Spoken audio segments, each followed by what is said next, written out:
Welcome to Therapist Confidential, a psychotherapy.net podcast. And now, here's your host, Travis Heath.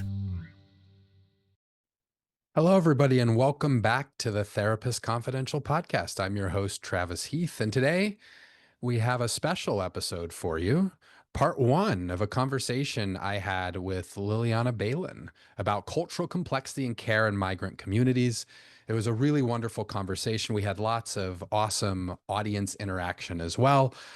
So this is a little bonus episode for you. Please enjoy part one of my conversation with Liliana Baylon.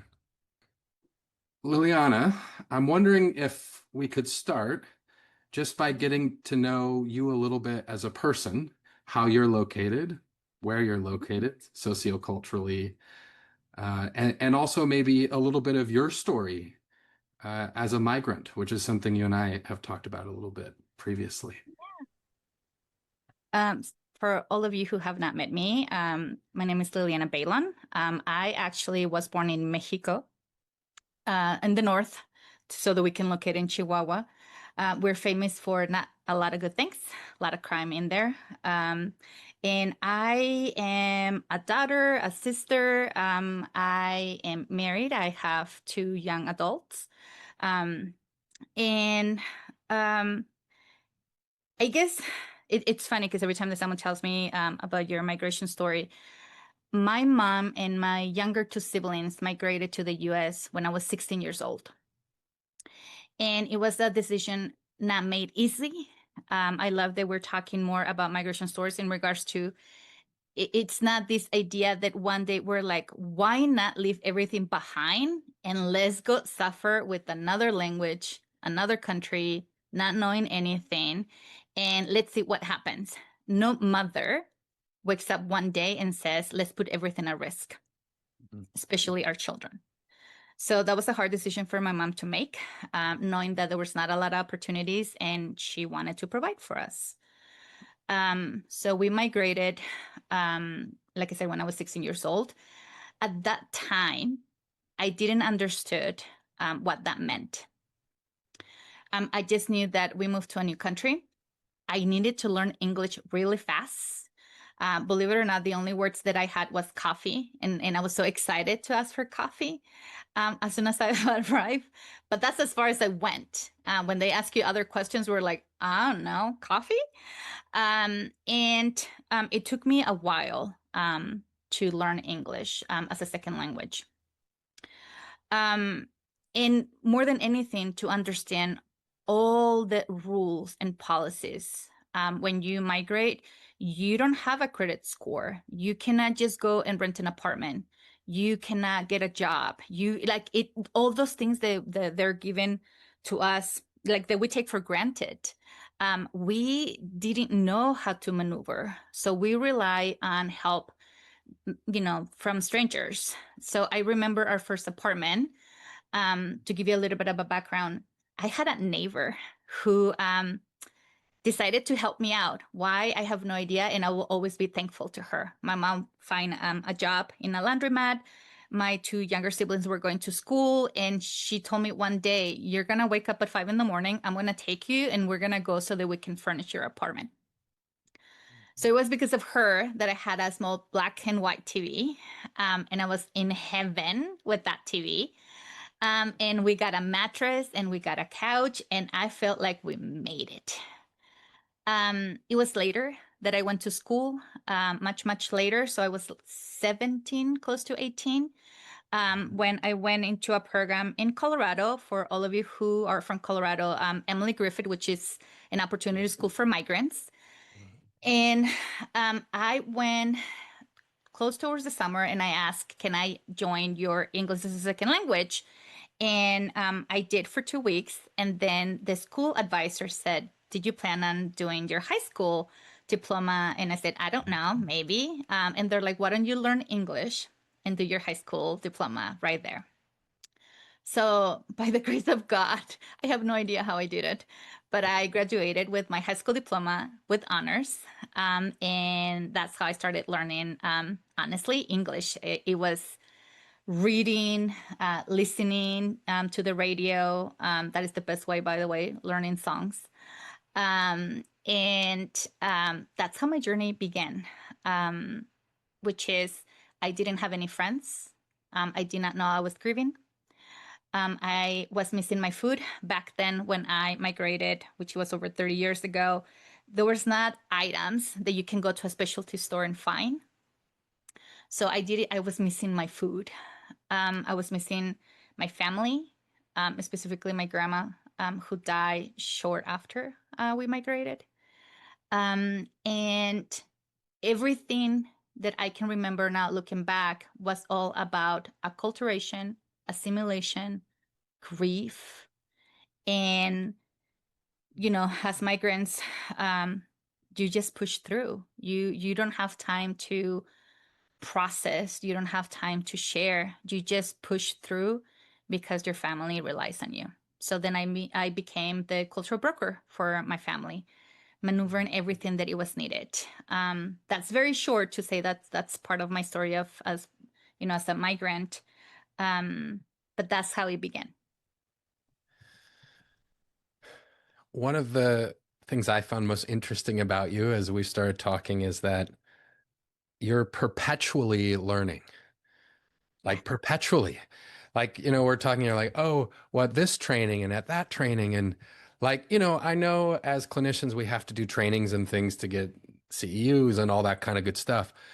But my sense of it is that you're not doing it just for that. Like you're perpetually learning. And if before we get into some of your work as a clinician, I'm wondering if you could share some of your formalized education, because it's pretty impressive, your education and also all of the sort of training and learning that you continually do.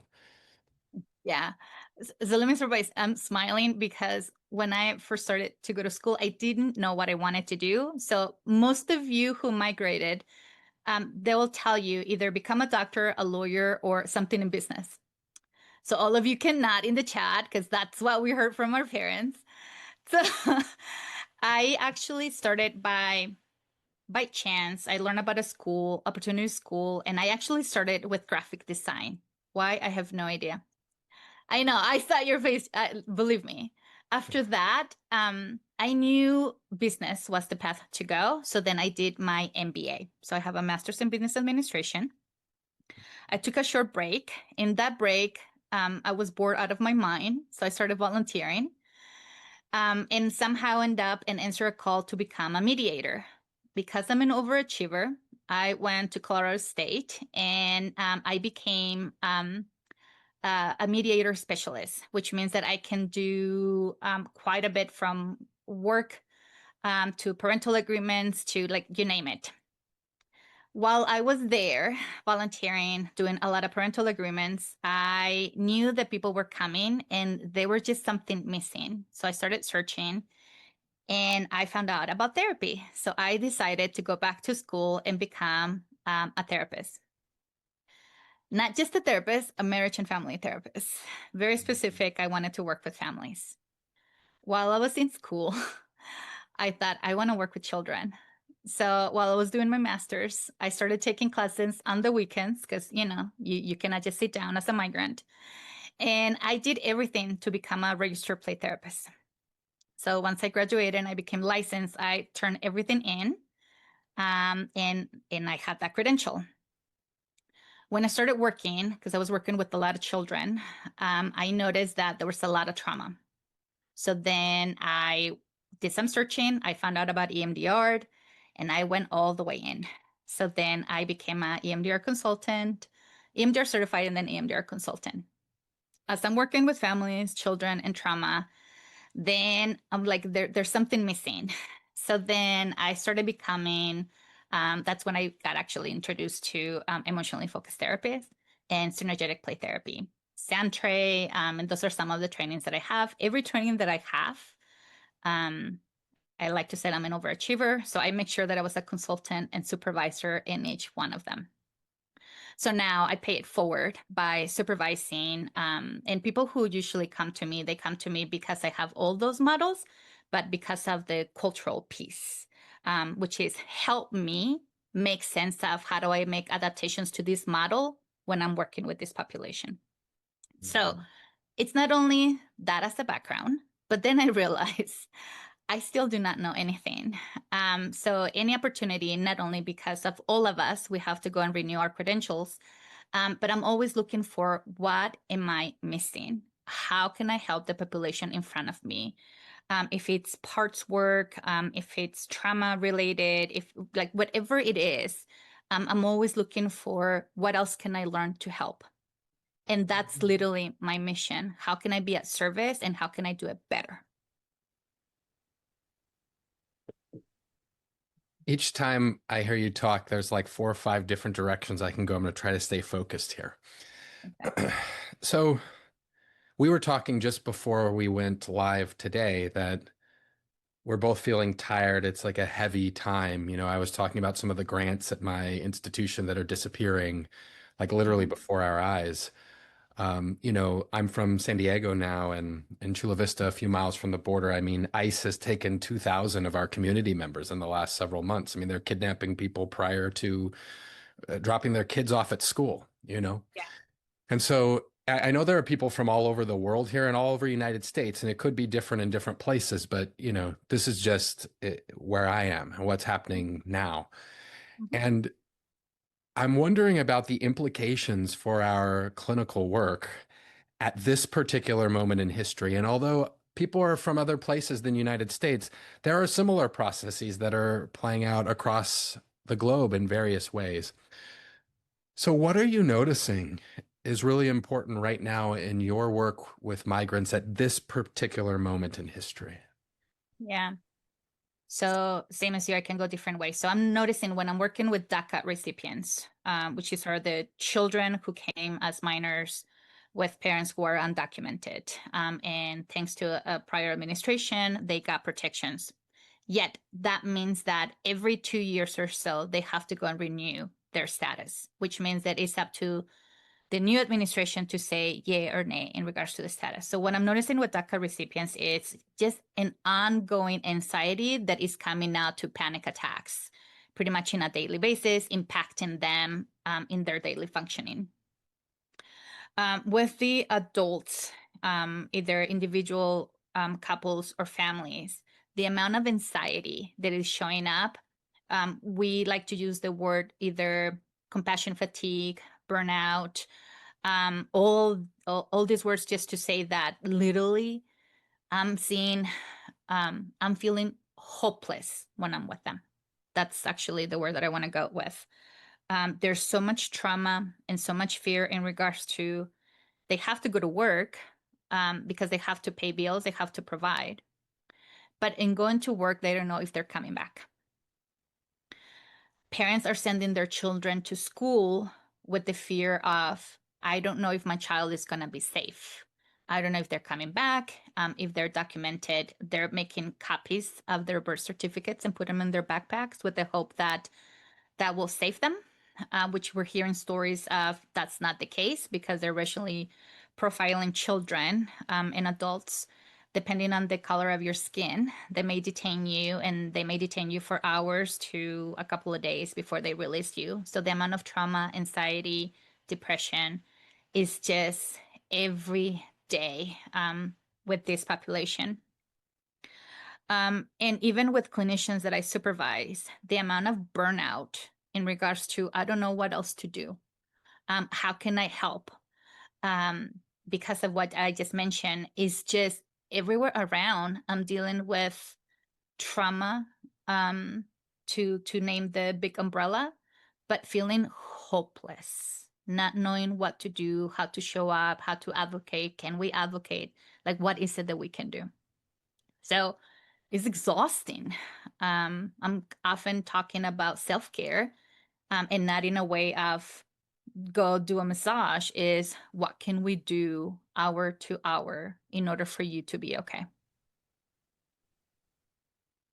I'm hearing you use the word trauma, and I suspect you're getting at a real particular type of trauma that migrants and community members, family members of migrants are experiencing. I'm wondering, what you've learned about working with migrant trauma in particular. Is that the same as working with other trauma that clinicians might be up against? Are there particular things maybe people should be considering that may be different than other types of trauma? Look, I always like to say, I know in our field, we like to talk about the big trauma or small trauma or PTSD. And that is the way to label it, to know how we're going to create a treatment plan to work with them. But the reality is that when we're working with migrants, we're working with pre-trauma, which is the reason why they left, which is not, hey, let's just get up and go and make our lives complicated. It usually has to do with political persecution, war, poverty, global warming, violence, like it's all of the about. Then you have the migration trauma, which is what is it that they witness? What is it that they encounter? And there's lots and lots of stories now in regards to the type of trauma as they embrace that journey to get here. So it's not the idea that we see on the news, depending on who's in politics, of like they just decided to walk. Just slow down for a moment. It's not just walking. It's not a marathon. It's not something that like, let me put my shoes and let's see how far, like they're not doing it for those reasons. So then is the border crossing, the detention, the family separation, all the unknowns that they have to figure it out as they're coming in, and usually with little to no money. Very few people who migrate have resources. But then also we have the post migration trauma, which is the trauma that usually lands them in my office, which is racism, which is systemic exclusion, all these barriers that they tend to find. But, and I will say most of the time when they come in, it's not organized that way. It's usually someone suggested or sent them to come to therapy because they appear to be depressed, which means usually in children, I get the label of this child is so aggressive. Can you please help us? Or teenagers, which is they're so rebellion, they're just not cooperating.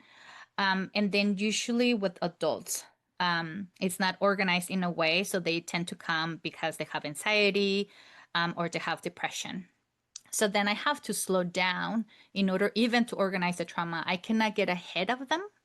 I have to pay attention to what is happening for them, how organized it is. If it is not organized, can we even just start by being curious in regards to their grief? So there's lots of per se in regards to trauma, but when it comes to this population, they don't have the luxury to say, I'm dealing with trauma. They're just pushing through because of what they have to overcome, and then who they left behind, which is, I have to go to work. I don't have time for this. I have to go to work because I have to send money back either to their children, to their families, to, for medical stuff. Like it's all these things that they have to manage. So it's compound trauma. It's not just one little thing and it's done. That I love when I go to EMDR trainings and they tell me like, oh yeah, like you can go and just clean this up. And I was like, it's not one. There's like so many layers. And when I go, like they start coming out. So it's a very complex trauma. And it's not organized for them. And a lot of the times they have fears going there and unlocking that because they have no idea how they're going to contain it, how they're going to pay for therapy, or how it's going to impact them in their daily functioning. So it's a lot. Yeah, it's a lot. We have some questions starting to roll in. I want to ask a few follow-ups. You were just mentioning EMDR there, and earlier you were talking about like adaptations to traditional models. I mean, the way that I make sense of traditional models of therapy is that they're Eurocentric models of therapy. And I'm not saying that's good, bad, or indifferent. I'm saying that that's factual. These are the sort of cultures that have driven the rise of psychotherapy, right? Mhm. And so when you talk about adapting models, I want to learn more about that, especially when working with migrants. I mean, do you adapt these sort of Eurocentric models in ways that fit better? Do you sort of scrap those models and create your own? Is it somewhere in between? Like philosophically and technically and in terms of models you use, how does this look for you? There's a voice that tells me, oh my God, every association is going to be sending me emails now. Um, We're gonna get in some trouble today, huh? we're definitely going to be getting some trouble today. Hey, I'm right here with you. I'll take it too. I have to share that. I love play therapy, EMDR, EFT, like you name them, I love them all. However, when I go to take trainings, I realized from the beginning that they were not going to be tailored to me. So let's break it down. Because they're created by a Western lens, the idea of, and they love pathologizing everything. The idea of working with this population meant that I knew that I will take notes, I will master the models, and I was not going to follow them. Yes, all of you take a deep breath. I was not going to follow the script because I needed to adapt into the person that it was in front of me, which meant that my session will not look like other sessions, which all of you who are out there who work towards certification, and if you have to create a video, know that doing this meant that you were never meeting requirements because it looks so different. But I needed to do that, which meant that a lot of times when I'm doing EMDR, I have to bring storytelling. I have to bring, which is narrative therapy. I have to bring play, which may be where we go on the floor, and as we're processing, we're doing it through externalizing by using a board game or using sand tray in order for them to be in and out, and feel like they're not betraying themselves by telling me a story, or betraying their family by bringing the dirty laundry, or betraying a system because they want to be grateful for where they are. So it meant slowing it down so much that every time that my clients came through a program and they were only approved for 8 sessions, I knew that was not going to be it. I knew I needed to advocate for more. Which means that I now when I go to trainings, I have to do the disclaimer of I'm not a purist. Try that to say that in Spanish, and it's pretty fun, by the way. So I'm not a purist, and I'm wondering, and then I'll ask questions such as, most of these models were created for private practice. Well, that's great. Most of us do not work in private practice, and if you are, like, kudos, you can do whatever you want per se. But most people work in schools, in agencies, in hospitals. They have to follow protocol, which means that they also not is just following the model, the script, but also what is my agency telling me that I have to do. So now when I go to trainings, I say, great, for what setting are we discussing this? With what population are we discussing this? And when they tell me research says, I was like, great, tell me about the research. What was done? With who? Who had access? Because if it was in a hospital, university, that meant that you have access to resources. Most migrants don't. So then there's a lot of, and we can go on, right? With play therapy, there's in every model, they love to use stereotypes when we're talking about othering, other cultures. So then it's not about necessarily the toys that you have. It's more about, what is it about the person in front of you? What is it that you know about them that you can bring in as a part of, in order for you to use while you're making adaptations in the storytelling and make space for it? Is it having coffee or tea, even though they're telling you not to link therapy and food? Is it accepting gifts? And even though they're telling you, like, no, you cannot do that, I was like, okay, I'm going to tell you, no, I cannot do that. But then I'm going to say yes, because this is more important for my client than for me to follow you. And a lot of the adaptations is like in EMDR, when we do history taking, it may be that I have to do some things in order to start, but knowing that things may emerge and therefore I'm going to have to pivot. because things were not organized when they came in. And as we are organizing this information, I may have to do 2-3 steps back.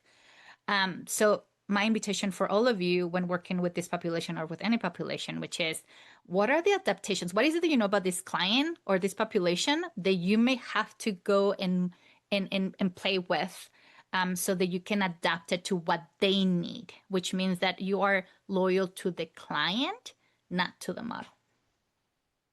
And maybe not always to the field too, and what the field says about certain things. Yeah. You said something really interesting to me when you were talking about learning new models, that you were going to master them and then not follow them. And I really appreciate that. No, I love that. I teach a DSM course. It's got some fancy name. I don't remember what the hell the name is. And then, these days my students have already scouted me ahead of time before the class, and they'll go, well, you don't even believe in most of the DSM. How are you going to tell us we have to learn that? And my response to them is, I'm all for you raging against the machine, but if you're going to rage against that machine, you better know that machine inside and out, because they'll come for you. So if whatever you want to rage against, I'm calling it rage against, maybe adaptation is a better word, but whatever it is, you better understand it. And so that's something that I really appreciate about your story, is that you're not dismissing these things. You're learning about them first and learning to master them, and then thinking about how you can integrate them in your work. And that, I feel like that's an aspect of things that's often missed. And so I really appreciate you doing that.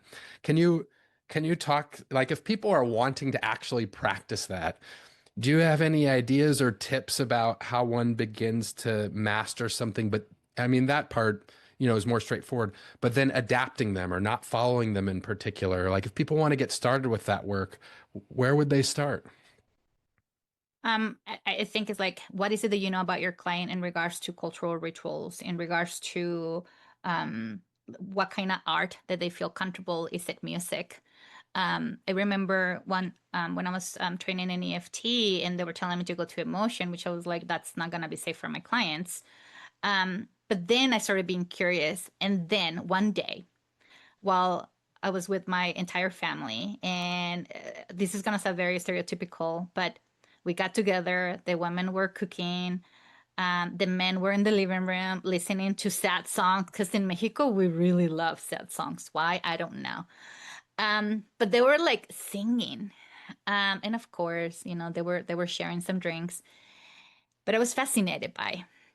So I'm sitting down, and I'm looking at all my uncles and cousins, and then I realized, because I pay attention to the lyrics, of like, oh, you needed permission to share this, and you did it through a song.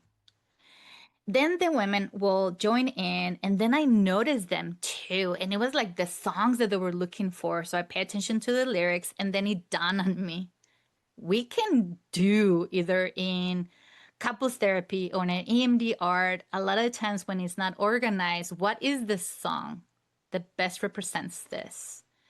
And then I go and get the song, get all the lyrics, and then I have it with me. And if it's through EMDR or an EFT, I may recite it and say, tell me about this paragraph. Tell me about this. So it's combining different models of, but thinking about cultural rituals. In Mexico, a cultural ritual is when we gather, we share food, and we sing together. Even if, right, that might not be what I'm going through, but I'm going to join you, and I'm going to feel it with you, and I'm going to sing with you. So then once I realized that ritual, I was like, this is coming with me. So then I started doing that. Same thing, when I'm working with kids, and there's a new movie right now on Netflix, K-pop, I think that's what it's called, Hunters or something like that. And I was like, let's go do this. So I went and checked it out. I was like, okay, how can we use this? So it's paying attention to, if you ask me, like, step by step, it changes with every client. But yes, I'm more interested on cultural rituals of that individual, to see what is it that I recognize here, and what do I know, or what do I need to go learn to bring it in, and then combine it to facilitate that processing and that integration that needs to happen in order for you to get what you want to get out of this session. Yeah, I really appreciate the phrase cultural rituals of the individual. Yeah, sometimes our collective fields are a little arrogant in thinking that, healing has only happened in the last century or something, when since psychotherapy's been around. And I think sometimes we close ourselves off to um, these other opportunities that could help people heal in ways that traditional psychotherapy may miss, and they can be incorporated into our course of psychotherapy. I'm okay. I got to get to some of these questions, Liliana. Lots of people with questions, and I'm seeing lots of resources being shared. I see the name Dr. Shelley Harrell, who was a professor of mine, by the way, at Pepperdine some 20 years ago in the Soulfulness Center. So awesome. Some resources already coming out in the chat. All right. I'm going to go through some of these questions. One, Liliana,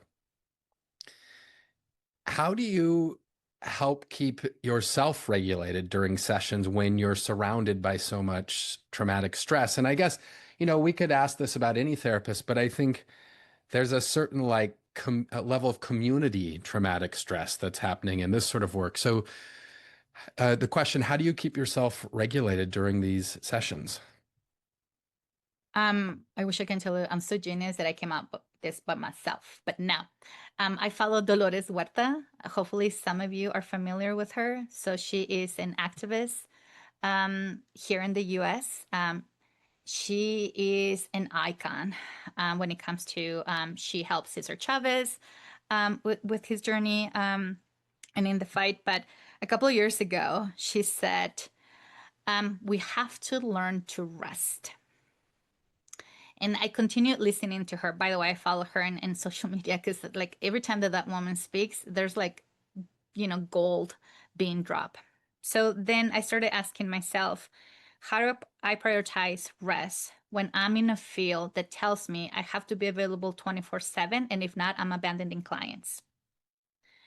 Then I'm a migrant. I was told we didn't migrate to be lazy. Mhm. Oh, that's a heavy one to carry. And then two, depending on how you identify it, but as a female, I've been told that I'm supposed to be happy, I'm supposed to be put together, and I'm supposed to function 24/7 and at service to anyone who calls me. That's heavy, by the way. So when Dolores Huerta was talking about learning how to rest, I started reading so much about her, trying to figure out how do you rest? I do not have a template for it, and I'm in environments that tell me the opposite. So, so then regulation started by just making sure that I was drinking water or tea throughout the session. And that was a moment for me every time that I did a sip of whatever I was drinking. It was a moment for me to pause, check what was happening, and then focusing on breathing. Believe it or not, I had to put a reminder in my office to say inhale, exhale. Why? Because I needed that visual. So I started with that. Then it went to, I had to prioritize meals. I was talking to a friend who's also a therapist, and he told me that most of us have urinary infections because we don't go to the restroom like normal people do because we go from session to session. And I thought, you're insane. But he was right. So then I was like, okay, I have to prioritize my body. So I have to hydrate, I have to eat. So if you're gonna email me like you're not supposed to be eating like in sessions, like whatever, fine, do you. I have almonds, I have something that I can pop in order for me to be okay. Obviously, it's not gonna happen while I'm processing something big because I have to be attuned, especially if I'm doing EMDR. But I tend to have things around me to be reminders in order for me to take care of my body and therefore regulate. Then I tend to use things in my office, such as a balance board. So I tend to stand up and work on that. I have the rule of playing a song. I have a whole playlist depending on my mood, depending on what I need. But I tend to look for 30 seconds to 1 minute of either singing it out or dancing it out in order for me to regulate. And then I have a ritual when I go to my office. I'm listening to something that helps me pump up. When I'm coming to my office, after I leave in my office, I tend to look for comedy. can you help me laugh?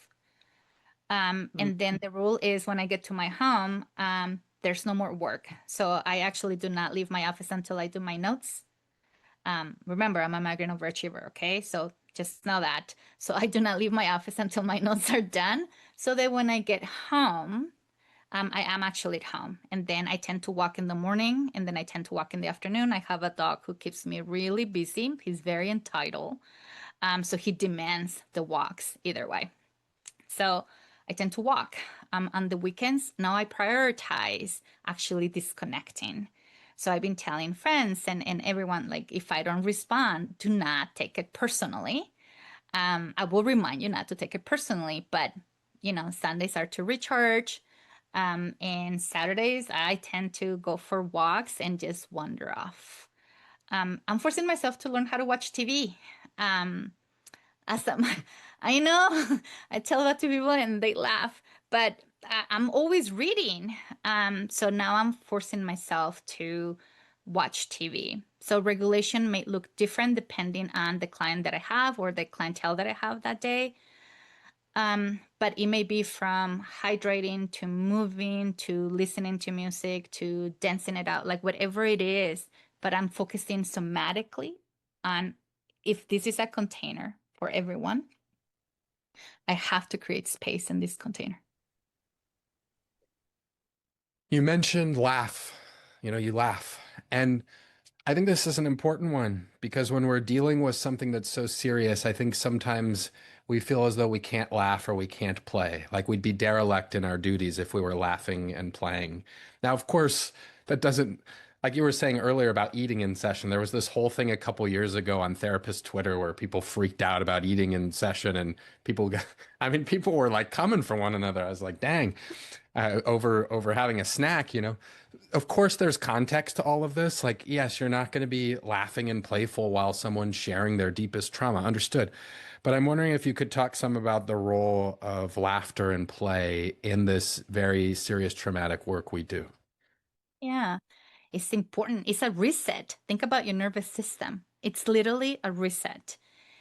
From when you are dancing it out and you're shaking it out, laughter does the same function.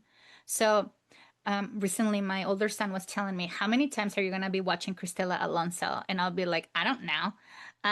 But she's a comedian and she makes me laugh. One, because she talks about being a migrant.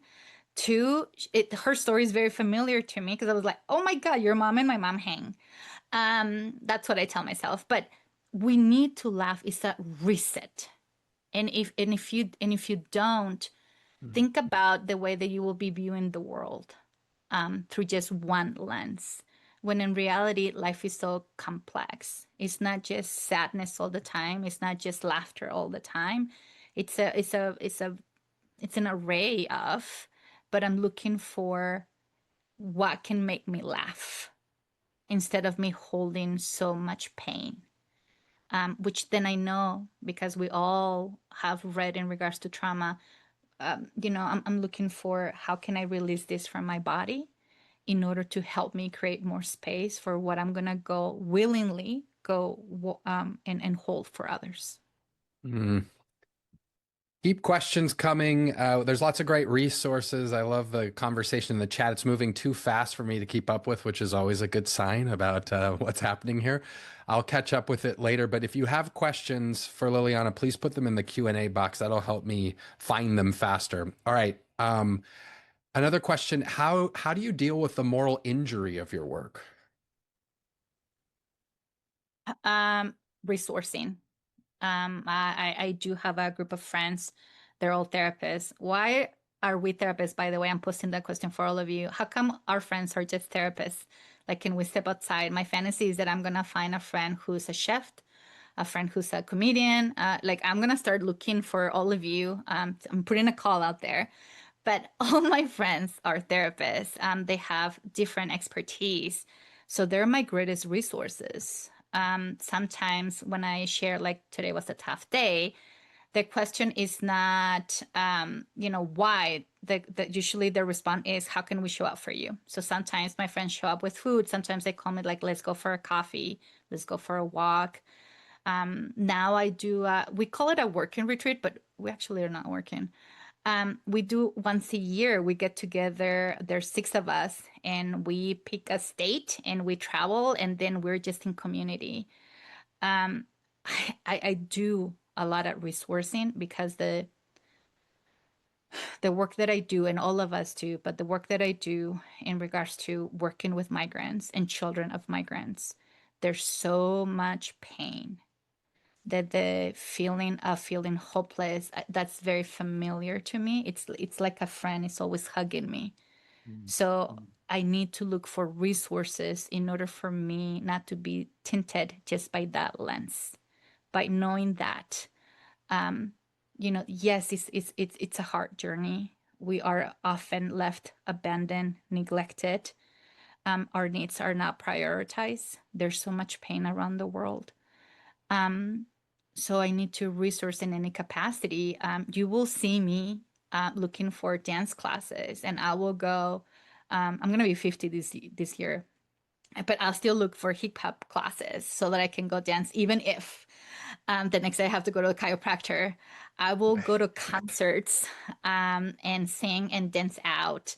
I go to comedy clubs if I can, at least once a month. Like, I'm always looking for what can I do to resource, because I contain so much. Here's another one. When speaking of migrants, how does one support them when there are diverse communities of migrants, Spanish speaking, African migrants who may speak French?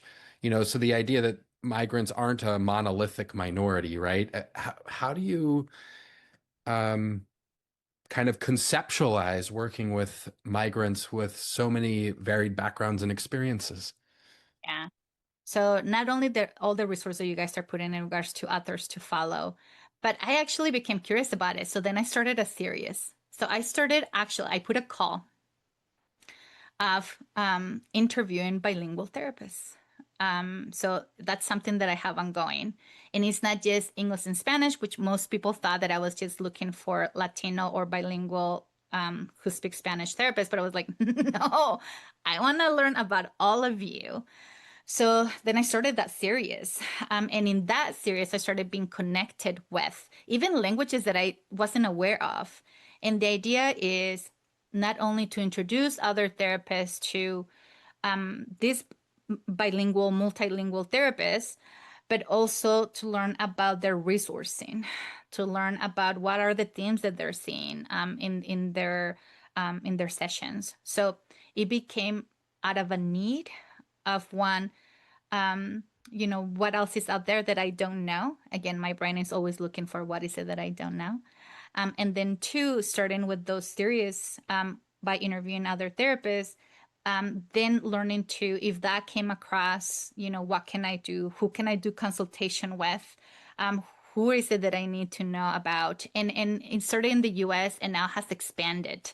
So now it includes therapists from Mexico, Australia, Argentina. Like, now people, how they're getting a hold of my contact information, I have no idea.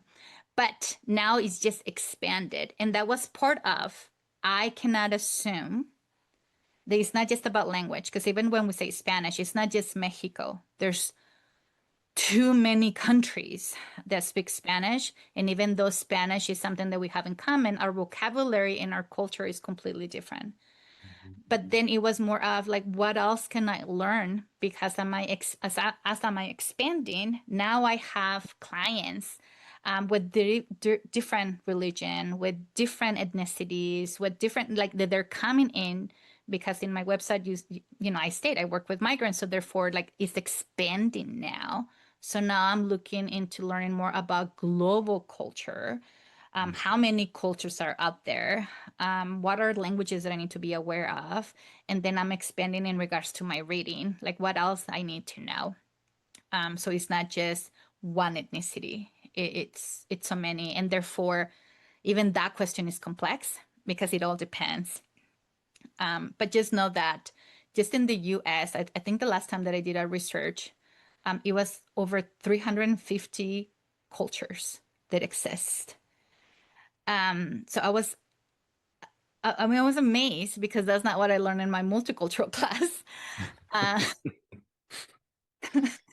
so then, and everyone, when we talk about bilingual, they automatically assume Spanish. And that's also not the case. I get it. Why is the number, actually, is the number one language worldwide. And then we have English. And then, like, we have others, even though here in the US, we don't like to admit that. So therefore, it was more than learning about other languages. It's the ongoing learning about cultures, and that's the best way that I can put it. So it's not one answer. And I mean, honestly, I have so many books in regards to different cultures because I have to keep learning. There's no end to what we do. I appreciate what you said about it being different than what you learned in your multicultural class. I won't go on some long soliloquy about that, but I think and it's taught well some places, don't get me wrong, but I think as a field, we probably have some work and some updating and some radicalizing to do in our multicultural curriculums. I'll leave that there.